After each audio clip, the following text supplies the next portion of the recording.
ஏன் இல்லைன்னா இது அது முடிந்த பிறகு அந்த கதாபாத்திரத்துக்கு ஒரு முடிவு வந்து அப்படியே அந்த கதாபாத்திரம் மாறினாலும் நாங்கள் இன்னொரு கேரக்டராக ஏதோ கண்டினியூ ஆகலாம், இப்படியெல்லாம் நடக்குது இல்லை சீரியல்ல. இது ஃபர்ஸ்ட் பார்ட்ல ஹீரோ நடிச்ச பிறகு தானே இப்போ மாறி நடக்குது. இதுக்கெல்லாம் வாய்ப்பு இருக்கும் பொழுது இவங்க இப்படியே அப்படித்தான் நடக்க போகுது நான் சொல்றேன். ஏதோ இவங்க வந்து கற்பனை பண்றாங்க, அதை வந்து செய்தியா தம்ப்நெயில்ல போடும்போது அவங்களுக்கு வியூஸ் கிடைக்கட்டும், அவங்களுக்கு ஒரு ஹாப்பினஸ், ஒரு 10,000 15,000 அது வியாபாரம் ஓடுதுன்னா சந்தோஷம் தான்.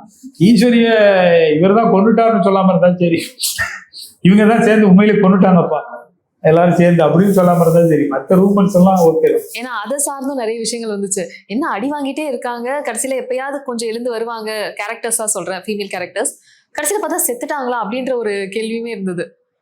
அண்ட் அதனாலதான் இந்த விஷயங்கள்லாம் ஒண்ணு கதைனா கதையா பார்க்கணும், இல்லைன்னா யதார்த்த வாழ்க்கையா பார்க்கணும். யதார்த்த வாழ்க்கையை எடுக்க முடியாதுன்னு நான் சொல்றேன். யதார்த்த வாழ்க்கை மாதிரி இருக்கும், யதார்த்த வாழ்க்கையை அப்படியே பிரதிபலிக்க. அதனால இவங்க என்ன பண்ணணும்னா இதே மாதிரி தொடர்ந்து உரையாடட்டும். அவங்களே ஒருவேளை அதுல எனக்கு நல்ல பாயிண்ட் தான் நான் எடுத்துக்கிறேன். அவங்க தொடர்ந்து சொல்லிக்கிட்டே இருக்கட்டும், எங்களுக்கு நோக்காது. இவங்க கற்பனை பண்ண எதுவுமே அதுல இல்லை.